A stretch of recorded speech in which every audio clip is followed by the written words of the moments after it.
Do you want to spice up your YouTube videos, perhaps add some music? Today we're talking a little bit about the do's and don'ts about using royalty-free music. Greg shares how the YouTube audio library is a great source. He also shares how he lost his YouTube channel after 10 years and recommends taking precautions to protect your channel. So please stick around and enjoy the show.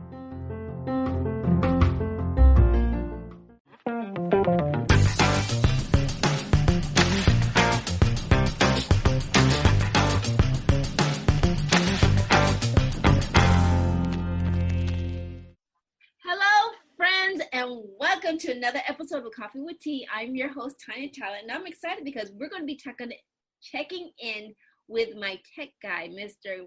Greg Goshorn. And we are actually starting the conversation a little bit because without further ado, let me start. I'm jumping ahead of myself. I get excited. So without further ado, let's welcome Mr. Greg Goshorn. First of all, yes, welcome to the show, sir. Hey, thank you so much for having me. Always a pleasure. And I get ahead of myself, and I was excited because we have a little bit of time ahead of time to talk about things that are going on. So I was like, what's been going on since the last time we talked? I always love the updates. What's been going on? Yeah, well, we're blessed here at the house, and the family and the extended family is all healthy and happy. And we're helping people, and we're playing music. I'm down here today, and I've got my mic and my PA, and I got my songs off my old paper stuff, and now I got them on a tablet. So I'm cool that way. That's thank you. You know what? That's what I said. I get a little ahead of myself. Sometimes I forget that I have to record and back it up a little bit. So we were talking about the music because I seen your. That was you coming back on. Should I let you back in? No, I'll kill it. Sorry. That was my other Zoom coming in finally. Don't you love technology, folks? I love technology. Makes you laugh.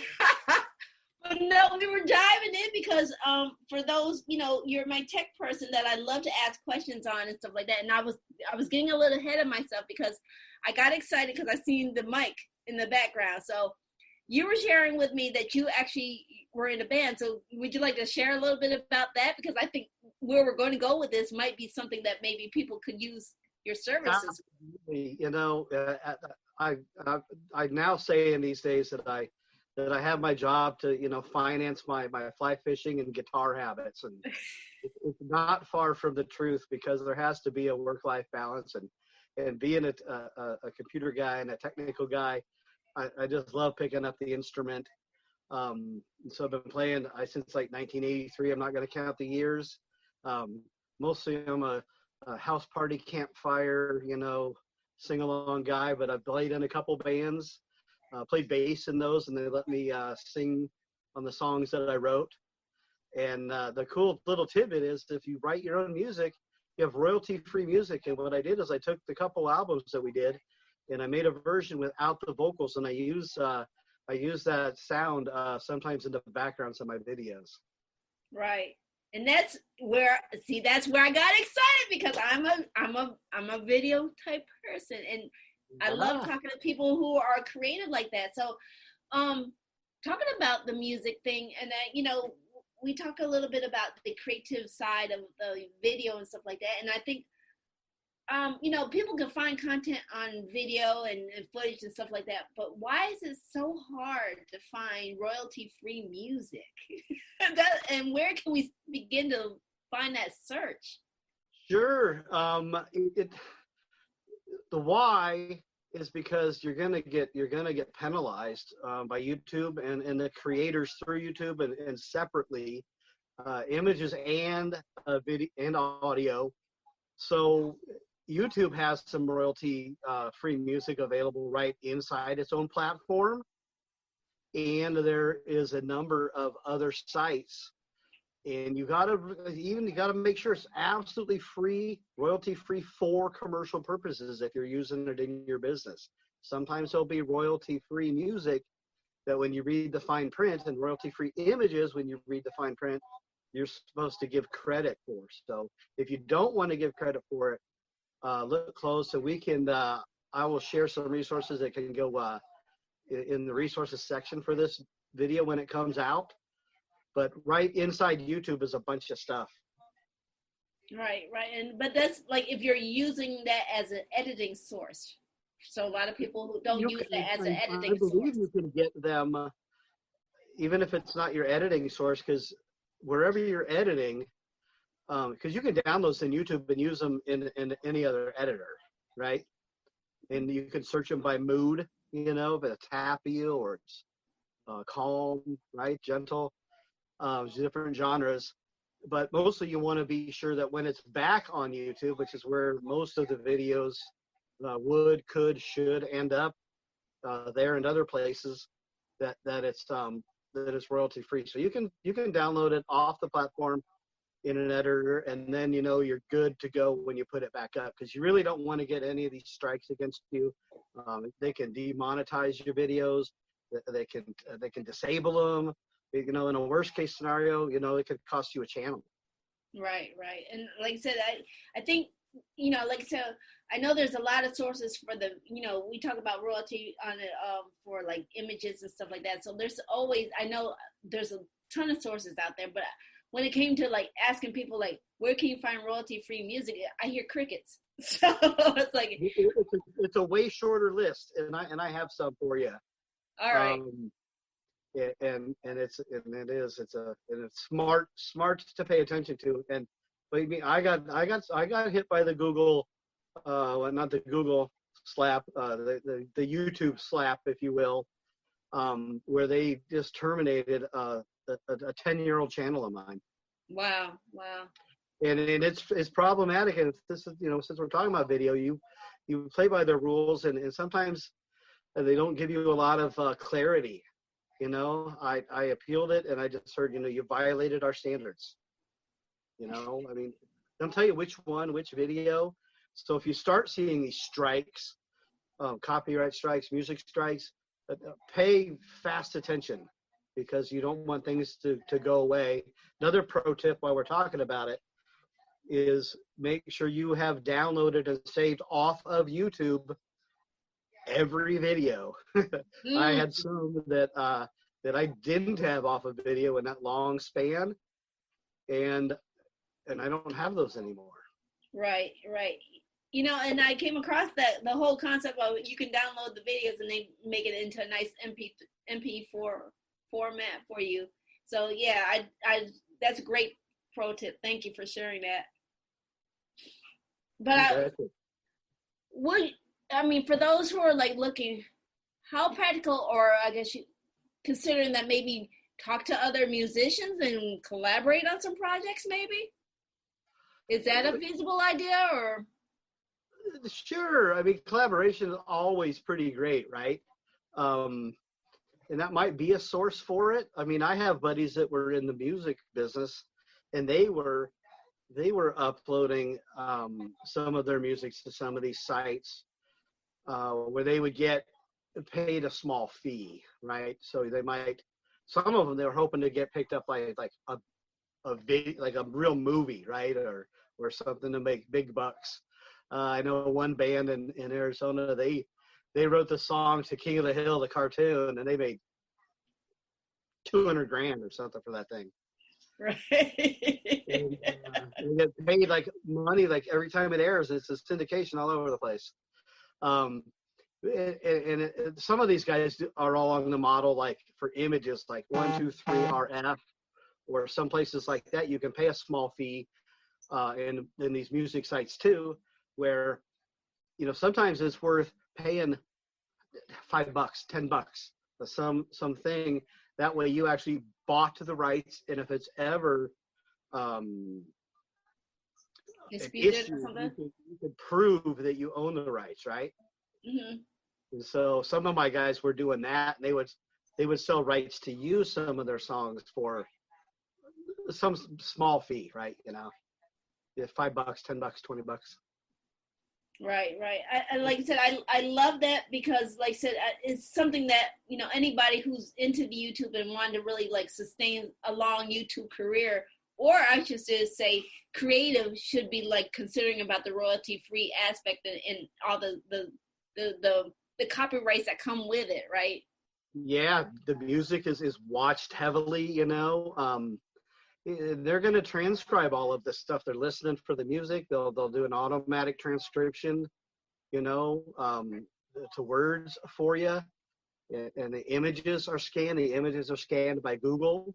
I mean, I know people that launched a product with an image they just got off of Google, and it 6 or 7 figure impact. Mm-mm. So, like I said, I'm going to do a quick check-in here and say, if you're enjoying all the nuggets that Greg is dropping and you're picking them up, please consider hitting that like button and letting us know. Leave some comments or questions that you might have, because like I said, this to me, I'm always fascinated, because like I said, royalty is for me. So, you know, I know, but there's only a limited amount of stuff when you only working with a certain platform. So what would you say, like, if I don't know if you're, you know, I know you do a lot of different platforms and stuff like that with the editing and software. So is there like a key to like staying, you know, is that part of your brand if you stay with the song? I mean, it sounds, you know, those who are creating sounds like the same songs that you're playing over and over again, but really, how do you think people are really paying attention if you're repeating the same songs in different videos or so? You know, I'm saying royalty free music, because I mean, it is kind of hard to come by. It is.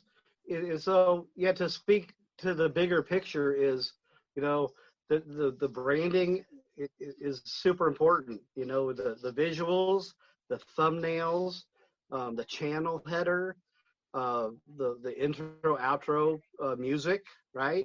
And I think being consistent really stacks up. And if someone is starting, that's a great thing, is to start early and often and keep consistency. You know, people do the intros have started to go away over time, because you only got just so many few seconds to get, you know, somebody's attention, right? But the outro is a good place to have a consistent logo, a consistent sound. You can even design your outros so that your end cards and your subscribe buttons, right, which need like 5 seconds at the end of a YouTube video, if you're going to deploy that technology, and you should, you know, and you're super great about it. You know, you've got it on your stuff, and you're always, you know, like, you know, subscribe, comment, you know, you're always doing the calls to action, you know, that help build a channel, and you got to tell people what to do many times sometimes, and they'll really, you're doing the right disciplines. Right. And you know what, I picked that up with when I used to do social media, and there's like, you know, we assume that people know what to do next, and like you said, you have to tell them what you want. And I think a lot of people miss that mark, that, you know, you have to let them know what you want, because you assume people are going to do it, and you're assuming yourself right out of business. It's so crazy, but so true, and it seems wrong, and it seems repetitive, but you know, everybody's a consumer of it, and the brands that thrive, and I need to do more of it myself. I think I'm going to go back and rewrite some of my outro and add some more end cards, just to make sure that is driven home more than I do. Right. I think what's been benefit for me, and I'd like to just share a little bit for those who are listening, is I created somewhat like a checklist of how I go through my videos, and I actually have like constant reminders of what to do and what to say at a certain minute, you know, so that way you're always staying yourself on track. And I think that's a key element. And I do like the intros to a certain extent, and I know that you have to capture them in the first 6 seconds. So what are some of the great ways that you think that people really can really beam up that intro that captures them? You know, what's some tips that you would share? Well, boy, that's a good one. Yeah, don't make them long, especially if you're gonna, you know, pre-roll anything. One tip that you'll see is people, you know, doing a lot of this, right? You know, having a prop, you know, having something because a lot of stuff, especially on social media, is the first few seconds, or by default, the sound is off. And so sometimes they'll say, turn the volume on, right? Do something to catch the visual. The other thing that people used to do, and you can do all kinds of cool stuff, if you dig deeper into this, like you can make videos and do ad placement and then get to them in front of, big channels. The success story that I always wanted to model was the guy, he had an add-on product for a GoPro. And you could have your video or your video ad, right? And you could put it in front of like GoPro, and they have like, I don't know, 11 million views, 20 million views, 100 million views. And here's what you don't do. Hi, this is Bill. You go, you have a GoPro? You need this, in the first few seconds, right? Because otherwise they're going to click off that ad. They're going to click off your video. So yeah, I know that first 6 seconds is key. You got to I learned somewhere to give a hook. Like, why are you watching this video, and what are you going to learn from it? That's one of the, I would like to share a pro tip for my listeners. That's a pro tip I learned, to let them know why you're watching the video. A hook, a benefit, open a loop, ask it a question, something for the mind to grab onto, to build that curiosity, give them a reason to stay. You're so exactly right on. Yeah. So what projects are you working on going forward with the 2021? I can't believe 2020 is almost done. So the 2021. Well, we are doing a lot of the same things that we've done because they're proven and we know that they work. We're helping people, to build their business, to build digital permanent assets, and videos is one of the top two, reviews being the other one, because they're going to stick around. And so I'm building up my channel again. Like I said, I got smacked a 10-year channel. And so we're building that content. I'm finding the other stuff. I'm making new content. I'm going to be delving in, and we're going to be, we're in the planning stages right now of launching our own either live stream or interview or something like this. It'll be leveraged into a video thing and a podcast. We sure love to see your growth and professionalism, and we just love being a guest on here. Oh, you always drop some nuggets. Like I said, I love having you come on, because you give me, food for thought and how to even improve my channel. Hopefully, people who do are getting some nuggets out of it as well, and, applying it for their business. So I definitely want to say, we're down the last couple of minutes and stuff. So where can people find more information about Mr. Greg Goshorn's business and online videos and everything like that? Oh, yeah. Thank you. And we're here to help. We always lead with value. One of the best places to find us is a great little site called onlinelocalvideo.com. And that has got the links over to the YouTube, and we're in the Instagram and the Twitters and the LinkedIn's another one we're building. Doing some more videos, cross-publishing over there. Probably a mini goal from us would be more live streaming, and LinkedIn Live is now available. I've seen that. To a limited number of people, and a few of the people I follow have got approval for that. I mean, I'm a consummate student. As much as I love sharing, I love learning. There's a 3-day course going on right now where I had to make a video and upload it to the group. So it's always changing. And that said, there's always some timeless fundamentals. Share your message, engage, grow and learn, and progress over perfection. So yes, thank you so very much. And like I said, I love your insight, and touch a little bit about reputation. If you need anything about reviews, Mr. Goshorn is the man on reputation, so definitely check him out over there on online video. And I actually, as we wrap this up, I want to remind everybody, feedback is always welcome. Emails if you have any guests or show ideas. Links to all the sites that Greg has mentioned will be in the comments, so please check those out. Plus, he'll probably give me some information on the royalty-free music, so please check that out as well. Thank you for watching. Give us a thumbs up. Like I said, if you're enjoying it, give us some comments, some questions. I can follow up with Mr. Gray, have him come back on, maybe answer a few of those questions that you might have. And if you're enjoying all the insights that you're getting from everybody who's been coming on and you want to, get some more, keep coming and growing with us, please hit that subscribe button and take things in stride, go with the flow, and create your own path. And we'll see you back here on another episode of Coffee with Tea. All right. Bye-bye. Thank you. Share with us. What was one of your takeaways from today's show? Post your answers on our Facebook page.